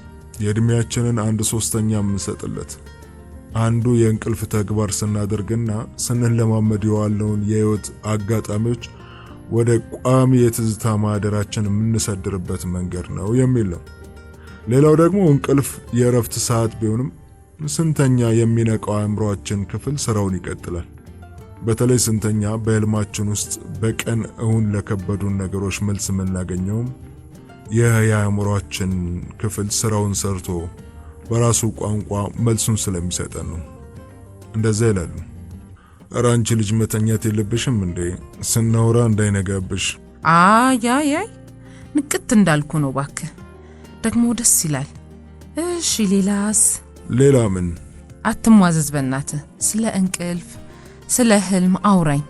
ደስ ብሎኛል ጨዋታው። ይልቅ ካርድ ካለሽና ማውራት ከፈለግሽ የሆነ ነገር ላውራሽ። ስለ ሌሊት የእንቅልፍ ህልም ሳይሆን ከነቃው በኋላ እሁድ ማለዳ ስላየሁት ልበል። ያው እንግዲህ ፍልስፍና የቀልድህን አይደለም አይደል? የቀልዴም ቢሆን እንዴት በቀለለ። እንዲያውም የውን ህልም ነው የሚያስፈራ። ከእንቅልፍ ህልም ትባንኛለሽ። ከነቃሽ በኋላ ከሆነ ግን ቤቱን ጥለሽ መሄድ ብቻ ነው፣ ወይ ቡና መጠጣት ብሎ ሳቁን ለቀቀው። ከዚያም በመኝታ ቤቱ ከምስለ መላኩ ጋር ያደረገውን ውይይትና መኝታ ቤቱ ላይ ያሉትን ስዕሎች እንዴት እንደተረዳቸው አጫወታት። ቀጥሎም የልቡና የአይምሮውን እርቅ መጀመሪያ አወራት። እርሷን በተመለከተ የተሰማውን ስሜትና ለእርሷ ያለውን ፍቅር ግን ለመናገር ድፍረትም አጣ። ቦታውም አልመስልህ አለው እና እኔ እንጃ። ከዚያ በኋላ ሌላነት ነው የሚሰማኝ። የሆነ ነገር የተገጠመልኝም ይመስለኛል፣ ወይም የተጫነልኝ እንደ ኮምፒውተር ሶፍትዌር። ለረጅም ጊዜ የተለኘን ዘመድ ያገኘውና ጭንቅላቴም የሁለት ሰው ስራ ከመስራት ያረፈ ይመስለኛል። መጀመሪያ ላይ ፍርሃትም ባዶነትም አሰቃይቶኝ ነበር። አንቺም ድንገት ስለሄድሽ እንደሆነ ተሰምቶኝ ነበር። በሌላ በኩል ደግሞ አሁን ልቤ ሙቀትና ኃይል ስለሚረጭም መሰለኝ አይምሮዬ ያለ ብዙ ጥረት ድሮ የማይገቡኝ ነገሮች እየገቡኝ እንደሆነ ይሰማኛል። በልብ ማሰብ እንደዚህ ነው እንዴ? በእርግጥ ገና አንድ ቀኑ ነው፣ ግን ደስ ይላል መሰለኝ። ዝም ብዬ ሰባረኩ እንዴ ሴሊ? አረ ምንም መዘባረቅ የለውም። የሚገርም ነው። የእውን ህልም አልከው? ያው ይገርማል። እኔ የምልህ ምስለ መላኩን መተዋወቅ ይቻላል? ማለቴ እስክመጣ ይቆያል ወይ ማለቴ ነው አለች። የምትለው ግራም ገብቷት ሐሳቡም የሆነ እውነትነት እንዳለው በማትገልጸው መንገድ ያወቀች መሰላት። ትቀልጅብኛለሽ አይደል? በፍጹም። እኔ እኮ በእርግጥ የምስለ መላኩን ያህል ጥበብም ድፍረቱንም ስላልነበረኝ ነው እንጂ አይ ነው የሆነ ነገር አለ አይደል? ግን ምን ብዬ ስም እንደምሰጠው ነው ያጣሁት። ምስለ መላኩን ዘላለም ያኑረው እቅጩን ነው የነገረ። ይገባሃል አይደል ለማለት የፈለኩት? ግን አሁን ስትነግረኝ የገባኝ መሰለኝ። አንዳንዴ እኮ ቅርብም ሩቅም ነው። ደግሞ አይ ቲንክ በአስተሳሰብ ውስጥ ተጨቁኖ የምትኖርም ይመስለኛል። እኔ እንጃ ብቻ። አይ ነው ደግና ጥሩ ሰው እንደሆንክ፣ ግን በቃ ደግሞ ላለመጎዳት የምትጠነቀቅ ላለመጉዳትም ተግተህ የምትሰራ ስለሚመስለኝ ነገሩን ምን ብዬ እንደምነግርህ ግራ ይገባኝ ነበር። ምናልባት በህይወትህ ውስጥ ትልቅ የአቅጣጫ ለውጥ የሚሰጥ ልምምድ ሊሆን ይችላል። ሁሉም እኮ ልቡና አእምሮ ተፋቶበትና ተራርቆበት ነው የልቡ ባዕድ ሆኖ እንደ ሮጠ የሚሞተው አለችው። አሁንም ብዙ አውርታ የልቧን ባለመግለጿ ሳትረካም መሰለኝ። እኔ እንጃ እንግዲህ ዝም ብዬ ሳስበው አሁን ለጊዜው እንግዲህ ምስለ መላኩም ልቤን ተመስሎ ልቤን ሆኖ ከኔው ጋር ተቀላቅሏል። አሁን አንድ መላኩን ያለው አሁን እኮ እኔም እርሱም ነን አንድ ሆነን የምናወራሽ። አስታውቅም ማለት ነው ድምጽ ያልተለወጠም እንዴ ብሎ ድምጹን ከጎረነነው በላይ አጎርንኖ ሲስቅ እርሷም አብራው ሳቀች። በጣም የሚገርምሽ ለመጀመሪያ ጊዜ ዘመዶቼን ፈልጎ የማግኘት ጠንካራ ፍላጎትም ተፈጥሮብኛል። በተለይ አባቴ ማን ነው? የት ሊሆን ያለው? ባገኘው ምንድነው የምለው ምናምን የሚለው ጥያቄ እንዴት እንደምመልሰው ባላውቅም ግን ሰምሃው የሚቀጥለው መመለስ ያለበት የህይወቴ ጥያቄ መስሎ ነው የታየኝ። ምን ይመስልሻል? መሊ በጣም አሪፍ ነው። አጠገብ ብሆን ኖሮ አብሬህ ነበር የምዞረው። ልቤም ጸሎቴም ካንተ ጋር ነው። ጊዜው ይመስለኛል አለች። አስተያየቷ በሱ ዘንድ ዋጋ ማግኘቱ አስደስቷት እንዲህ ሲያወሩ ሰዓቱ ከሌሊቱ 9 ሰዓት ተኩል ሆነ። በቺካጎኛ ስለ ሶለን አደጋም የሚያውቁት ነገር ውስን ነገር እንደሆነና ሲነጋ አንዳንድ ቦታዎች ሄዶ ለመጠየቅ እንዳሰበች ነገረችው። ከዚያም ለጊዜው ተሰነባብተው ስልኩን ዘጉት። አደጋውን ከሰማች ጊዜ ጀምሮ ለመጀመሪያ ጊዜ ደስ የሚል ስሜት ተሰማት። ወንድሟ ለሕይወቱ በሚፍጨረጨርበት ጊዜ እንደዚህ አይነት ደስታ ስለተሰማት ትንሽ የጸጸት ሾተል ጭንቅላቷን ወጋት። ከባሻገር ያለውን የሶለንን ፎቶ አንስታ ሳማ አደረገችው፣ የጸጸት ስሜቷን ለማካካስ ይመስል። ቀጥሎም በርከክ ብላ ለሚቀጥሉት ጥቂት ደቂቃዎች ስለ ሶለን ጸሎት አደረገች። መልአኩም ቤተሰቦቹን በተለይ አባቱን ማግኘት እንዲችል ተማጸነችለት። ወዲያው እዚያው ሶፋው ላይ እንቅልፍ ይዟት ጥርግ አለ። ጧት 3 ሰዓት ላይ ስትነቃ ብርድ ልብስ ለብሳ ሶፋው ላይ ተኝታለች። አባቷ ነበሩ። ሌሊት ሲነሱ ኩርምት ብላ አይተዋት ያለበሷትና አስተካክለው ያስተኛት። ዛሬም ለርሳቸው ጢኖ ሚጢጢ ናት። ልክ በ10ኛው ቀን ነበር ሶለን ከኮማ ውስጥ የነቃው። በየቀኑ ሰሎሜ አጠገቡ እጁን ይዛ ትጸልያለች። የልጅነታቸውን ወሬ ታወራለታለች። በተለያዩ ጊዜያት ያጋጠሟቸውን አስቂኝና የማይረሱ ትዝታዎች ታስታውሷለች። የሚወደውንም መዝሙር ትዘምርለታለች። አንድ ቀን ቀልድ እየነገረችው ያለ እጇን ጭምቅ አርጎ ያዝ ለቀቅ ሲያደርጋት ሮጣ ለሐኪሙ ብትነግረው አይ ይሄ ብዙ ጊዜ ይታያል፣ ሪፍሌክስ ነው የምንለው፣ ከእርሱ ቁጥጥር ውጪ ነው። ብዙ ጊዜ ከፍተኛ የጭንቅላት ጉዳት በደረሰባቸውና ኮማ ውስጥ ባሉ ህመምተኞች ላይ ይታያል ብሎ ደስቷን ቢገርለውም ሙሉ ለሙሉ አላመነችውም። ይህ የሆነው 6ኛው ቀን ላይ ነበረ። በማግስቱ ደግሞ ሌላ ቀልድ ስታወራለት ፈገግ ብሎ ትንሽ ጊዜ ቆየ። አሁንም ወደ ሐኪሙ መሮጥ አልፈለገችም። ለሕያው ደውላ ስትነግረው ስሜቷን ሊጎዳ ስላልፈለገ ነገሩን አድበስብሶ ነውም አይደለምም ሳይላት ስልኩን ሲዘጋው አለመታመኗ ቢያሳዝናትም እርሷ ግን ተስፋ እየለመለመ ነው። በ8ኛው ቀን አይኑን ከመግለጡን ባሻገር የእጆቹን ጣቶችና እግሩን የተወሰነ ማንቀሳቀሱ በሐኪሞቹ ላይ ትልቅ ደስታንና መገረምን ፈጥሯል። ቤተሰቡም ተስፋቸው ታደሰ። ከዚያ በኋላ ግን በእንቅልፍ መሃል ባኖ መወራጨትና አንዳንዴም በመጮህ ድምፅ ማሰማት ጀመረ። ከዚያም የተገጣጠመለት ሕይወት መደገፊያ ተነስቶ በራሱ መተንፈስና በምልክትም አንዳንድ ነገሮችን መገንዘብ ቻለ። ሐኪሞቹ ግን አሁንም የጉዳቱ ልክ ከፍተኛ ስለሆነ ምንም አይነት ተስፋ መስጠት አልፈለጉም። ያው ደግነቱ ሕያውም ስላለ በቂ ማብራሪያ ከእርሱ ያገኛሉ።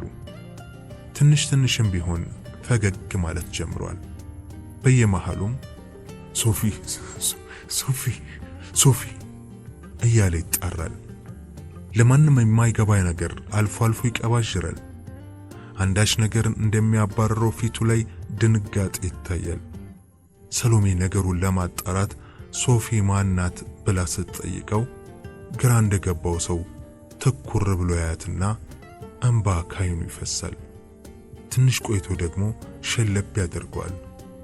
ልክ በ3ኛ ሳምንቱ ዊልቸር ላይ አስቀምጠውት በክፍሉ መስኮት አኳያ ወደ ውጭ እያዩ ሰሎሜና እናቱ አብረውት ሳሉ ድንገት ጢኒ ስለመጣሽ ደስ ብሎኛል፣ ነፍሴ ተንሸራታ እንዳትመልጥ ያሻት አንቺ ነሽ ብሎ ድንገት ሲናገር ሰሎሜና እናቷ ማመን አልቻሉም።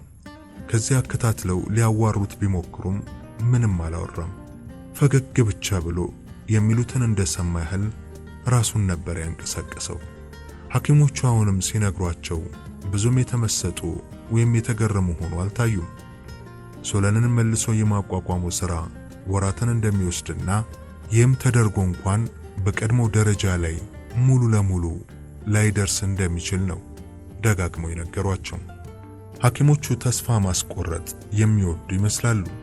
የከፋውን ውጤትን ማሳወቅ ስለሚፈልጉ አንዳንዴ በቃ ደም ያፈላሉ።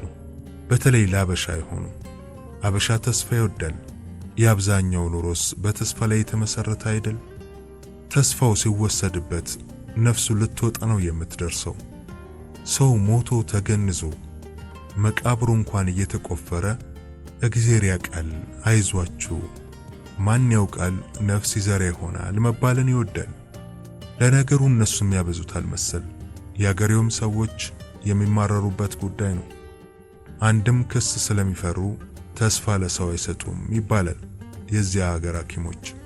ያልሰጡትን ተስፋ ውለዱ ብሎ ማን ይከሳቸዋል? የዚያ ሀገር የፍርድ ቤት ካሳ በሚሊዮኖች የሚቆጠር ጠገራ ብር ስለሆነ ሰው መክሰስ ሳይጠናወቱ አልቀርም። ሐኪም በመክሰስ ብቻ ዳጎስ ያለ ጥሪት ያፈሩ ጠበቆችም ጥቂት አይደሉም። በሌላ በኩል ደግሞ እውነቱን ተናግሮ የመሸበት ማደር የሚለው ተረት ከእንግሊዘኛ ወደ አማርኛ የተተረጎመ ተረት ሳይሆን አይቀርም ያስብላል። ፍርጥርጥ አርገው ማውራት አይፈሩም ፈረንጆቹ። ሰሎሜም ሆነ ወላጆቿ ያደጋውን መንስኤና የሆነውን ነገር ለማወቅ ያደረጉት ጥረት እጅግም ፍሬ አላገኝም። ወደ ሶለን መኖሪያ አፓርትመንት ዶክመንቶቹንና ዕቃውን ለማምጣት ሄደው ነበር። አብረውት ከሚኖሩት ደባሎች አንዱ ጓደኛው ከዚሁ የመግደል ሙከራ ጋር በተያያዘ ጉዳይ መታሰሩን ደርሰውበታል። ፖሊሶችም መጥተው የአንዳንድ ዶክመንቶችን ፍተሻ ከማድረጋቸው በፊት ሶለን በነበረበት ቡድን ውስጥ የነበሩ ሰዎች ብዙ ዶክመንቶችንና ላፕቶፕን ጨምረው ወስደው ነበር። ይህንን አሁንም እዚያው አፓርትመንት ውስጥ የሚኖር አንድ ጥቁር ወጣት ነው የነገራቸው። ወደ አፓርትመንቱ የሄዱት አደጋው ከደረሰ ከአንድ ሳምንት በኋላ ነው። በየሳምንቱ ሆስፒታል እየተመላለሰ የሚከታተለው መርማሪ ፖሊስም ሆነ ሌሎቹ የምርመራ ቡድን ሰራተኞች አደጋው ዝም ብሎ ግጭት እንዳልሆነና ምርመራው እንዳላለቀ ነግሯቸዋል። በአራተኛው ሳምንት ላይ የኤፍቢአይ መኮንኖች የሆኑ ሁለት ሰዎች መጥተው ቤተሰቡን አናገሩ። ከሶሎን ግን ያንንም ያህል ኢንፎርሜሽን ስላላገኙ እንደሚመለሱ ነግሯቸው ካርዳቸውን ለሶሎሜ ሰጥተው እንደ ማስጠንቀቂያም ጠቃሚ የሆኑ ዶክመንቶችና የግል መረጃዎቹ ሁሉ ምናልባት ተሰርቀው ስለሚሆን ክሬዲት ካርዱንና ሌሎች የባንክ አካውንቶቹ ካልተዘጉ እንዲዘጉ መከሩ። በዚህ ጊዜ ሶለን ሶፊ ያለ እንዲወራጭና አብራው ባደጋው ውስጥ የነበረች ገርል ፍሬንዱ ልትሆን እንደምትችል ነገረቻቸው። የሶፊያን ጉዳይ ስትጠይቃቸው ምርመራው አሁንም በሂደት ላይ ስለሆነ ስለሷ ምንም ልንነግርሽ አንችልም አሏት። የሶለን ስልክ ባደጋው ጊዜ ከመኪናው ውስጥ ስለጠፋ ምንም ሌላ መረጃና ቁጥሮች ስላላገኘች ማንንም ደውላ መጠየቅ አልተቻለም። የቀረው ተስፋ ሶለን በትክክል ሲነቃ የሚሰጠው ኢንፎርሜሽን ወይም ነቅቶ ፓስወርዱን ካስታወሰ ኢሜሉን ከፍቶ የሚገኘው መረጃ ብቻ ነው። አለበለዚያ ይህች ሶፊያ የተባለች ሚስጥራዊት ጓደኛው ከተገኘች ወይም ሶለንን ፍለጋ ከመጣች ብቻ ነው ያለው ተስፋ። ለነ ሶሎሜ ምርመራ አልቆ ፖሊሶቹ የሚሉትን መጠበቅ ስቃይ ሆኖባቸዋል። ሁሉም ለምንድነው ኤፍቢአይ የተጨመረበት? ይሄ ልጅ ምን አይነት ነገር ውስጥ ገብቶ ይሆን? የአሸባሪነት ሥራ በሚፈጽም የወንጀል ድርጅት ውስጥ ሳያስበው ገብቶ ይሆን? ወይስ በሱስ አምጪ እጽ ንግድ ላይ ተገኝቶ ይሆን? በዚህ የተነሳ ነገሩ ለሁሉም የባሰ ግራ የሚያጋባና አስጨናቂ ሆኖባቸዋል። በአምስተኛው ሳምንት በከፍተኛ ደረጃ ተሽሎት ከዋናው ሆስፒታል ወደ ማገገሚያ ሆስፒታል ተላለፈ። አሁን ብዙ ጥያቄዎችን በዝርዝር ባይመልስም የሚፈልገውን አዎ ወይም አይ በሚል መልኩና ጥቂት ቀላል ቃላትን መናገር ጀምሯል። በዚህ ሆስፒታል የንግግር፣ የአካል እንቅስቃሴ፣ የማህበራዊና የኑሮ ችሎታዎች ማዳበሪያና መልሶ ማቋቋሚያ ሕክምና ነው የሚሰጠው። አሁን ህይወቱ ተርፋ የለ። የሚቀጥለው ደግሞ የአእምሮውን ተግባር ቢቻል ወደ ቀድሞ ቦታው ካልሆነም እስከ ተቻለው ለመመለስ ጥረት ማድረግ ነው። የሶለን ጤና መሻሻል ለሶሎሜ ትልቅ ደስታ ፈጥሮላታል። ትንሽ ርቀት በድጋፍ መሄድ ችሏል። የተወሰነ ይሁን እንጂ ማውራትና መሳቅም ጀምሯል። ምግብ በእጁ መብላትም ጀምሯል። አልፎ አልፎ ትን ስለሚለው ያው በጥንቃቄ ነው እንጂ። ሐኪሞቹ ትንታው ከደረሰበት የአእምሮ መቅሰል ጋር የተያዘ ነው ብለው ያሰቡ ሲሆን ለረጅም ጊዜ የመተንፈሻ ማሽኑ የአየር ቧንቧው ጎሮሮ ውስጥ ስለቆየ ጡንቻዎቹ ሳይላሉ ስላልቀሩም ይሆናል ብለው ነው ያስረዷቸው። በግራ ጎኑም ከአደጋው ጋር ተያይዞ 5 የጎድን አጥንቶቹ ስለተሰበሩ አተነፋፈሱ ላይ አሁንም ትልቅ ተጽዕኖ ፈጥሯል። ትንታው ደግሞ ምግብና ፈሳሽ ወደ አየር ቧንቧ አስገብቶ አደገኛ ኢንፌክሽን ሳምባ ውስጥ እንዳይፈጥር ይፈራል። የራሱ ላይ ቁስል ሙሉ በሙሉ ባይደንም ጠገግ ብሏል። የማገገሚያው ሕክምና አድካሚ ነው። እንቅልፉ ደህና ቢሆንም አሁንም ላበላብ ሆኖ እየባነነ በመሃል ይነቃል። የሰሎሜ መኖር ከሕክምናው ያላነሰ ለመትረፉ አስተዋጽኦ አድርጓል ማለት ይቻላል። ትዕግስቷና ፍቅሯ ልክ የለውም። የሆስፒታሉ ሰራተኞችም በጣም ወደዋታል። ሶለን አሁን የማስታወስ ችሎታው በከፊል የተመለሰ ከመሆኑም ባሻገር ንግግሩን በፍጥነት እየተስተካከለ ነው። ደጋግማ ስለ ሶፊያና ስለ አደጋው የሚያስታውሰውን ብትጠይቀውም ይህ ነው የሚባል ነገር ሊነግራት አልቻለም። ቆይቶ ግን ከሶፊያ ጋር አብረው አምሽተው ከራት ሲመለሱ መንገድ ላይ ተኩስ እንደተከፈተባቸውና እሷም እጇን እያወናጨፈች ስትጮህ ትዝ እንደሚለው ነገራት። 2 መኪኖች ከግራና ከቀኝ መጥተው ተኩስ እንደከፈቱባቸው ትዝ እንደሚለው፣ እጽ መውሰዱንም ሆነ መስከራቸው ትዝ እንደማይለው ነው የነገራት። አሁንም ስልኩ የት እንዳለ ወይም የሶፊያ ስልክ ቁጥር ስንት እንደሆነ ወይም የኢሜሉ ፓስወርድ ምን እንደሆነ ሊያስታውስ አልቻለም። ሰሎሜም ልታስጨንቀው አልፈለገችም። እርሱ ግን መቃዠቱንና የሶፊያን ስም በእንቅልፍ ልቡ መጥራቱን አላቆመም። አሁንም ስለ ቡድኑ ጉዳይ ለቤተሰቡ ምንም ዝርዝር ነገር አላወራም። በዚህ መሃል አንድ ቀን ሻል ብሎት ሐኪሙ እንዲያናገሩት ስለፈቀደ የምርመራ መኮንኖቹ ትንሽ ሊያናገሩት ሞክረው ገና የማስታወስ ችሎታው ብዙም ስላልተመለሰ ያሰቡትን ያህል አልረዳቸውም። ስለ ሶፊያም ጉዳይ ጠይቋቸው ለጊዜው ምንም መረጃ ሊሰጡት እንደማይችሉ ነው የነገሩት። ይህም ጭንቀቱን ጨምሮበታል። ይኸው ሰሎሜም አሜሪካ ከመጣች 2 ወር አለፈ። ክብሮም ከሥራ ውጪ ከዚህ አይጠፋም። ሕይወቱ ሁሉ ሆስፒታል ሆኗል ማለት ይቻላል። ድሮም ቤተሰብ ስለሆነ ለሰሎሜ ወላጆች የተለየ ነገር ባይሆንም ሰሎሜ ግን ነገሩ ከዛ በላይ እንዳይሆን አሳስቧታል። ተረኛ ሆኖ የቀረ ቀን እርሷም ቅር ይላት ጀምሯል። ደግነቱና ውለታው በጣም ነው ልቧን የነካው። ደግሞ ያሳዝናትም ጀምሯል። በተለይ አሁን ሶለንም እየተሻለው ስለሆነ አልፎ እናቷ ወይም አባቷ ሲኖሩ ከክብሮም ጋር ወጣ ማለት ጀምራለች። በዚህ መካከል ደግሞ ከወደ አገር ቤት ከኤርትራ አሳዛኝ ዜና መጣ። ክብሮምን ሊጠይቁ ለመምጣት በዝግጅት ላይ የነበሩት እናቱ ድንገት ታመው ማረፋቸው ተነገረው። ክብሮም እጅግ አዘነ። አንድ እህቱ ከባሏ ጋር በሥራ ምክንያት አውስትራሊያ ነው ያለችው። ክብሮም የመጨረሻ ልጅ ነው። ቅርብ ያሉት ዘመዶቹ፣ አክስቱና ቤተሰቦቿ ሚልዋኪ በሚባል ከተማ ይኖራሉ። ከተማው ለቺካጎ ቅርብ ከ1 ሰዓት ተኩል እስከ 2 ሰዓት የሚያስኬድ ርቀት ያለው ነው። ይህም ሰሎሜንና ክብሮምን የበለጠ ሳያቀራርባቸው አልቀረም። ሰሎሜ ደግሞ ክብሮም ሶለን ታሞ ለዋለው ውለታ አሁን ብድር ለመመለስ የፈለገች ይመስላል። በዚህ መሃል ያለው መቀራረባቸው ግን የሚፈጥረውን መዘዝ እምብዛም ልብ ያለችው አይመስልም። ሶለን በጣም እየተሻለው ስለመጣ አንዳንዴ ማንም አያድርለትም። የማስታወስ ችሎታውና የአእምሮው ቅልጥፍና በተወሰነ መጠን ተመልሶለታል። አሁንም ገና ሐሳቡን እንደፈለገ መግለጽ አልቻለም። ትንሽ አውርቶ ሐሳቡ ይጠፋበታል ወይም ተበሳሽቶ ይተዋል። እንደ ድሮ ተጫዋችና ያሰበውን የሚናገር መሆን ገና አልቻለም። በሰብዕናው ላይ ትልቅ ለውጥ ይታያል። አንድም ብዙ የጭንቅላት አደጋ የደረሰባቸው ሰዎች እንደሚሆኑት የዚያ ውጤት ሊሆን ይችላል።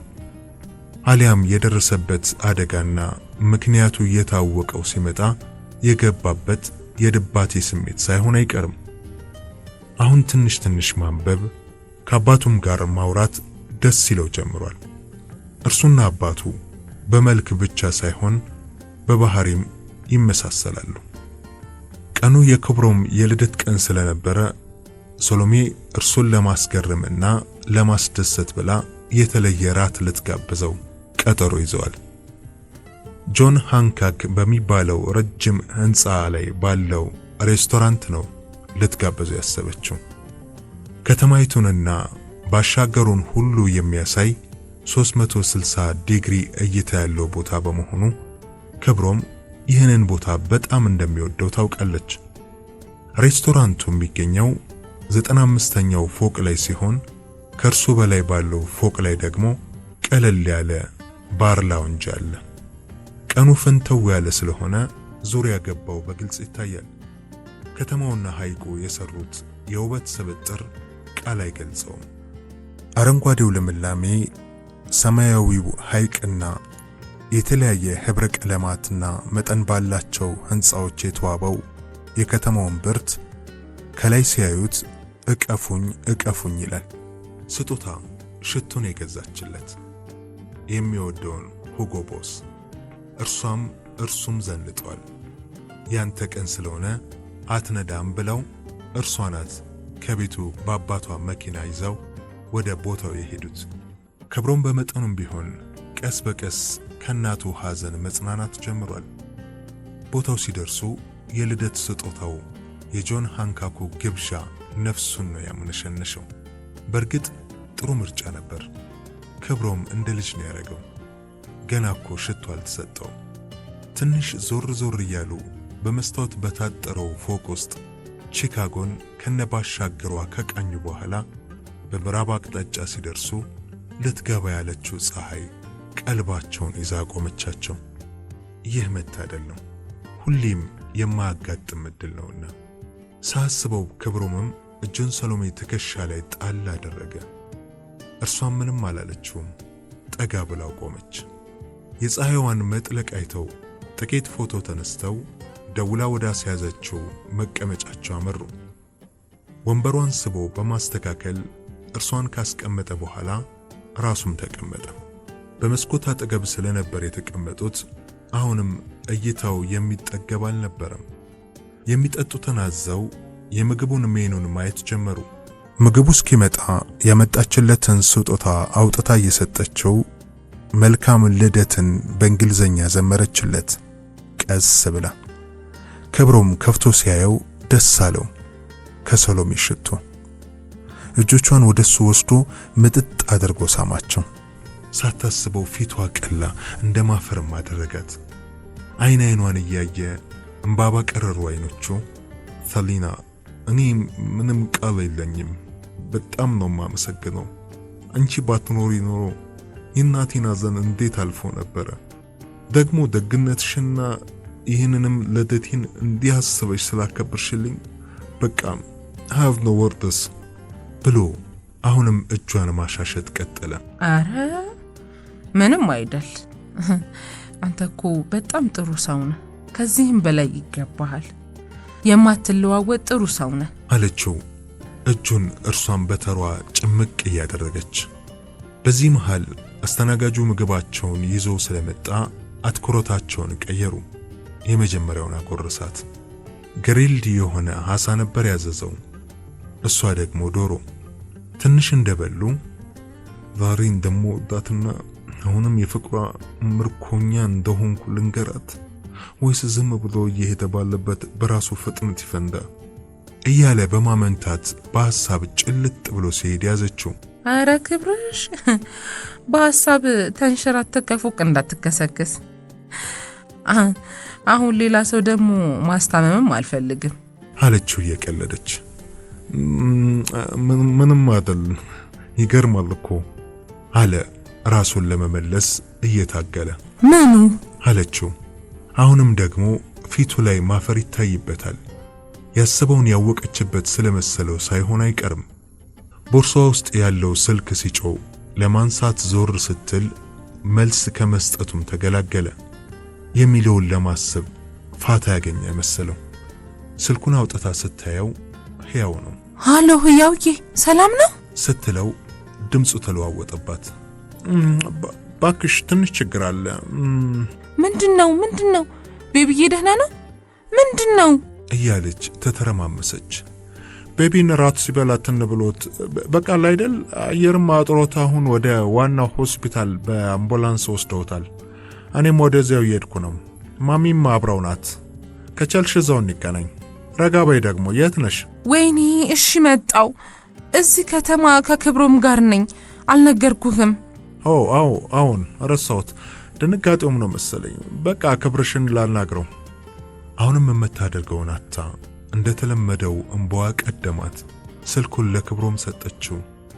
ሃይ ያወይ ምንድነው? ሶለን ደህና አይደለም እንዴ? ምን ባክህ ያው ትንታ ያስቸግረ የለ ራት ሲበላ አስፓይሬት ያደረገ መሰል ወደ ድንገተኛ ክፍል ወስደውታል። እኔም እዛው እየሄድኩ ነው። ደግሞ ሃፒ በርዝዴይ ብሮ። ታንክስ። በቃ አሁኑኑ መጣን። ዳውንታውንን መጣን። እሺ ዊል ሲ ዩ እዚያው ቀስ በሉ ብሎ ስልኩን ዘጋው። ሂሳባቸውን ከፍለው ወደ መኪናቸው ገሰገሱ። አሁንም እያለቀሰች ነው ሰሎሜ።